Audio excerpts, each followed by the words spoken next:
자, 마켓 타이밍 모델을 통해서 최적의 매매 타이밍을 잡아보고 있습니다. 엠비엔골드 신광선 매니저입니다. 어서 오십시오. 네, 안녕하세요. 신광선입니다. 네. 건강하셨죠? 요즘 모델이 네. 신통방통해가지고 그런가요? 네, 모델의 결과들이 시장에서 그대로 나오고 있는데 우리가 또 모델의 결과를 참고하고 또 신 매니저님만의 전략을 세우시잖아요. 네. 일단은 갑자기 투샷으로 잡아가지고 당황했고요. 그러니까요. 좀 원래 원샷인데. 네, 저희가 좀 예능이어가지고 아. 언제 어떤 샷이 들어올지 모릅니다. 네. 일단은 뭐 모델 자체가 뭐 다시 한번 말씀드리지만은 뭐 이게 뭐 매수나 매도, 그러니까 그렇게 명확하게 나오진 않아요. 그러니까 어느 정도 이제 변동성에 대해서 이런 날은 좀 뭔가 전환점이 될 수 있고 이런 날은 뭔가 전체적으로 시장 자체를 우리가 어떻게 대응해야 되는지, 이럴 때 현금을 보유하고 이럴 때 좀 공격적으로 매수해야 되는지, 오늘 또 그에 대한 부분들을 제가 해석한 결과에 따라서 그래요. 또 오늘 시장을 또 말씀드릴 테니까요. 참고하시면 좋을 것 같고, 뭐 우리나라가 사실은 이제 금요일 날 미국장이 좀 폭락이 나오지 않았습니까?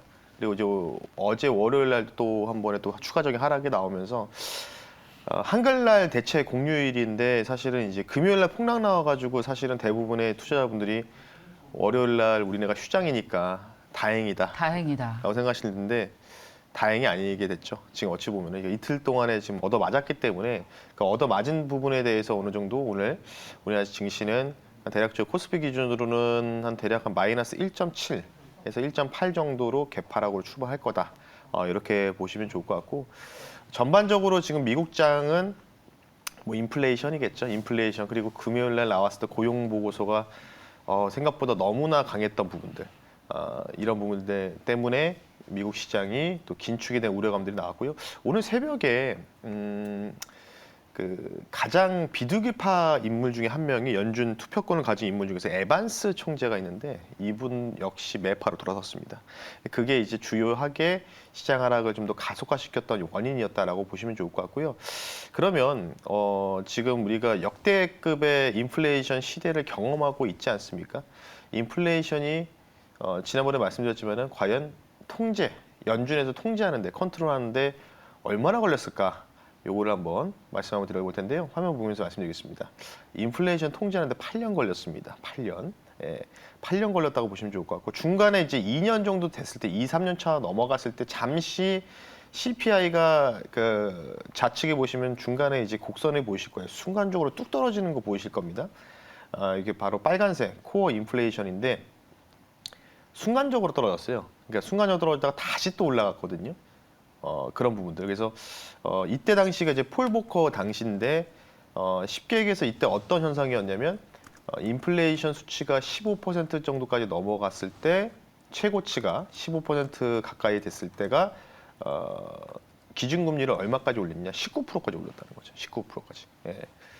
그럼 뭐 지난번에 말씀드렸자면 우리가 1980년대 후반, 또 90년대 초반에 은행에다가 예금만 해도 적금 형식으로 해가지고 예금 금리가 10% 넘는 시절을 아마 기억하실 텐데, 이때 당시 그때다. 이렇게 좀 보시면 좋을 것 같고요. 그래서 인플레이션 통제하는데 8년 걸렸다. 아마 뭐 저도 마찬가지고 시장을 한 30년 이상 경험하신 분들은 인플레이션 시대에 투자하셨던 분들이 계셨을 겁니다. 근데 대부분의 투자 경력들이 30년 미만이시다 보니까 실제로 과연 인플레이션에서 우리가 투자를 하고 있었을지에 대한 의문이다. 없죠, 사실상. 없죠, 사실은. 예, 네, 그래서 거의 없죠. 저도 뭐 30대 후반이지만 13년, 14년밖에 안 됐거든요. 이제 한 사이클 경험했어요. 그래서 아마 인플레이션 통제를 8년 정도 걸렸다는 게 상당히 조금 이제 이게 좀 두렵다는 거겠죠. 이게 장기화됐을 때 그런 부분들. 그리고 이제 지금 이제 인플레이션 통제하기 위해서 연준에서 기준금리 인상뿐만 아니라 이제 QT를 진행하고 있지 않습니까? 다음 한번 보면서 말씀드리겠습니다. 최근에 이제 QT 속도가 굉장히 가파르게 보시다시피 이제 우향으로 계속해서 차트적으로 이제 계속해서 밑으로 우하향으로 갈수록 이 달러가 이제 QT, 그러니까 채권 매입 관련된 달러가 가속화된다는 뜻이거든요. 보시면은 거의 3주 동안에 740억 달러를 감소했습니다. 근데 문제는 뭐냐면 한 달마다 900억 달러 이상씩 QT를 진행하겠다는 의사를 연준에서 밝혔기 때문에, 그리고 6월 말과 7월 달 이때는 사실 연준에서 QT를 제대로 진행 안 했거든요. 그래서 아마 본격적으로 가속화되고 있다. 그래서 지금 미국장이 반등이 이전보다는 시원찮게 나오고 있죠. 그에 대한 이유가 바로 이 QT 속도가 가속화되는 영향이다.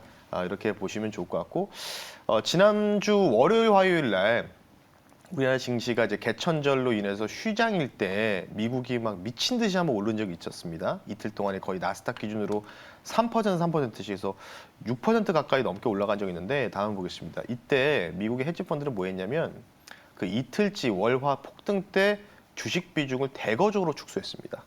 예. 그러니까 다른 투자자들은 매수할 때 헤지펀드들은 매도했다. 이 매도했다는 이유가 뭐냐면 대표적인 그 헤지펀드사에서 인터뷰를 거쳤는데 이 인터뷰에서 뭐라고 얘기했냐? 차주 13일 날 CPI 발표도 있고 여러 가지로 우리가 예측할 수 없는 뭔가 매크로적인 관점이 많기 때문에 차라리 이틀간의 급등 랠리가 나올 때는 우리는 주식 비중을 줄이는 게 맞고 현금을 보유하고 관망하고 있다. 문제는 뭐냐면 헤지펀드가 최근에 숏 포지션을 좀 대거적으로 줄이고 있고 오히려 현금만 가지고 있다는 거죠. 그러니까 쉽게 얘기해서 뭐냐면 제가 항상 이 자리에서 말씀드렸다시피 대공황 차트 말씀드리면서 대공황 차트처럼 빠질 리는 없지만 30% 하락 나오면은 반등이 아마 15%, 20%씩 반등 나오고 그런 식으로 이제 롱과 숏 포지션을 동시에 소멸시키는 이러한 변동성 장세이기 때문에 헤지 펀드들도 괜히 숏 포지션을 쥐고 있거나 아니면 주식을 가지고 있다가 만약 CPI 결과에 따라서 주가가 뭐 급락이 나올 수도 있고 급등 나올 수도 있지 않습니까? 그런 부분이 이래서 차라리 현금을 관망하고 그 반향이 결정되는 거에 따라서 포트폴리오를 다시 재조정하겠다. 이렇게 되는데 헤지 펀드들은 월화 때 엄청나게 매도를 했는데 과연 우리나라 서학 개미분들은 어떻게 매매를 했는지 한번 내역을 보겠습니다. 지난주 일주일 동안의 데이터를 한번 보겠습니다. 다음 한번 보겠습니다. 서학 개미분들의 지난주 순매도 상입니다. 1등이 테슬라, 2등이 바로 프로쉐어, 뭐 다 아시다시피 나스닥 1% 올라가면 3% 올라가는 QQQ 펀드 ETF, 3등이 애플, 4등이 뭐 반도체 지수 관련된 부분들이겠죠. 그러니까 지금 그러니까 이틀간의 급등이 나오니까 매수에 동참을 많이 하셨다는 거죠. 뭐 대표적으로 테슬라, 애플이라고 하시면 다 아는 기업이지 않습니까? 특히 이제 테슬라가 뭐 테슬라 같은 경우에는 뭐 자식한테 물려줘도 될 종목이다 뭐 이런 식으로 이제 그런 네. 뭔가 이제 인식이 많이 잡히지 않았습니까? 예. 그러다 보니까 순매수 결제액 보시면 엄청난 금액이죠. 지금 뭐 거의 뭐 달러로. 1억 달러 넘습니다. 1억 달러, 뭐 애플은 뭐 2천만 달러, 뭐 이런 식으로 돼 있기 때문에 지난주 1순 매수세가 이렇게 돼 있다. 이렇게 좀 보시면 좋을 것 같기 때문에 그러면 이제 이분들이 이틀 연속 상승장에서 베팅했다가 최근에 또 이제 상승폭을 다 대거적으로 반납하지 않습니까? 나스닥 100 기준으로는 전저점 이탈했거든요. 예, 나스닥 100 기준으로. 그래서 그러고 봤을 때는 지금 아마 월화 때 상승을 보고 베팅하신 분들은 물리셨다. 이렇게 지금은 물렸겠죠. 네. 이 전략 어떻게 생각하세요? 테슬라 제일 많이 사고, 그다음에 애플 사고, 나스닥 사고. 네. 이 전략 어떻게 생각하세요? 서학 게이밍 분들이요. 예, 예. 뭐 이분들이 맞을 수도 있죠. 예. 썩 동의하지 않으시는군요. 네. 동의하지 않으시는군요. 저는 지금 S&P를 좀 살까 보고 있거든요. 네. 근데 좀 더 떨어질 것 같아서 좀 더 기다렸다가 사고 싶은데 저도 이제 서학개미 분들 이렇게 길게 보고 투자하는 이런 관점으로 역사적으로 가장 낮은 수준까지 떨어진 S&P가 어떨까? 반도체는 아직 좀 자신이 없어서. 그러니까 오늘 좀 그에 대한 부분들을 좀 말씀을 좀 드릴 거예요. 그래서 그러니까요. 오늘 모델도 바로 그 뒤에. 비슷한 모델을 준비했기 때문에 예. 참고하시면 좋을 것 같고 이 정도로 포인트 한번 마무리하겠습니다. 다음 장에 저희가 S&P 풋콜 비율도 나오는데 요거는 이제 오늘 모델을 보고 얘기할까요? 예, 그쵸. 좋습니다. 자, 그러면 오늘은 S&P 500에 대한 마켓 타이밍 모델의 결과를 보도록 하겠습니다. 저희가 총 몇 개죠? 12개죠. 9개. 9개. 예. 3, 3은 9. 9개. 9개의 저도 뭔가 한 모델을 10개 넘는 것 같이 보이는데 9개밖에 안 되겠다. 9개 모델을 9시간마다 마켓 타이밍 모델이 결과를 돌려서 나오는데 이 가운데에서 가장 유의미한 모델의 결과를 소개해드리고 있습니다. 오늘은 S&P인데 보겠습니다. 10월 둘째 주에 S&P 500에 대한 마켓 타이밍 모델의 결과는 2주차의 방향 강도가 100%고요. 이번 주. 3주차가 이번 주. 네. 그리고 10월 3주차가 패닉 강도가 50, 네. 10월 4주차가 방향 강도가 50이네요. 이번 달 안에 뭔가 유의미한 메시지가 나올 것 같습니다. 이번 주에 무조건적인 반등이 나와야 된다. 왜냐하면 지금 반등이 일단은 지난주까지 쭉 빠지지 않았습니까? 반등 나오다가 쭉 빠졌고 전저점을 테스트했던 부분들도 좀 없지 않아 있었기 때문에 S&P 500은 안 깨졌습니다. 나스닥 100 지수만 깨졌습니다. 그래서 이제 S&P 500, 그럼 우리나라 치면 이제 코스피 200이겠죠?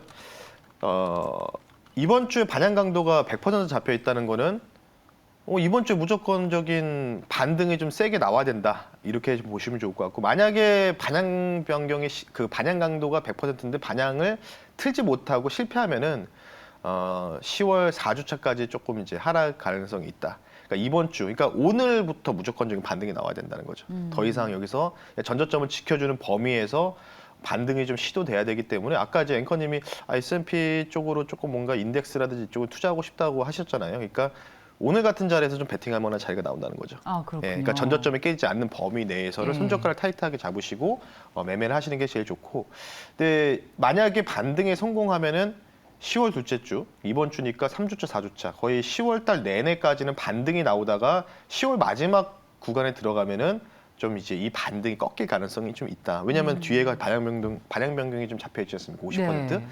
그렇기 때문에 저는 개인적으로 10월 달에 일시적인 반등 장세로 좀 보고 있다. 다시 한번 말씀드리고, 11월 달은 좀 많이 두렵네요. 11월 달은. 11월 달은 그때 가서 말씀 한번 드려볼 테니까요. 좋습니다. 네, 참고하시면 좋을 것 같습니다. 네. 예. 자, 그러면 결론? 화면 보겠습니다. 네. 베어 트랩. 월가에서 많이 쓰는 용어죠.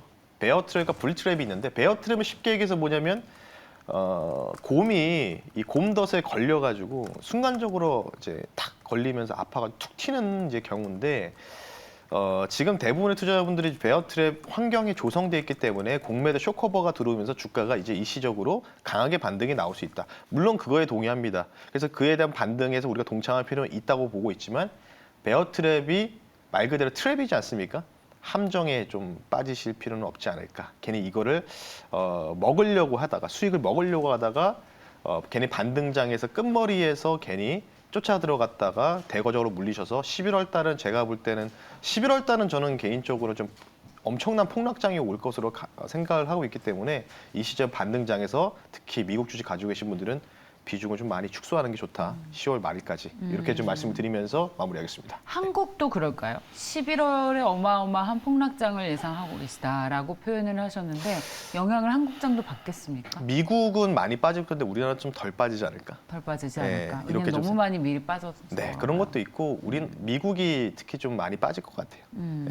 그래서 미국 2% 빠질 때 우리나라 1% 정도 빠지는 그런 장세. 이렇게 예상한다. 앞으로 한 달 정도는 좀 더 몸살이는 게 좋겠네요. 그러니까 저희 이번 모델에 달 의하면. 반등을 좀 잘 하셔서 예. 타파하셨으면 좋겠습니다. 네. 알겠습니다. 자, 그럼 이 정도로 마무리 짓겠습니다. MBN 골드의 신광선 매니저였습니다. 고맙습니다. 네, 감사합니다.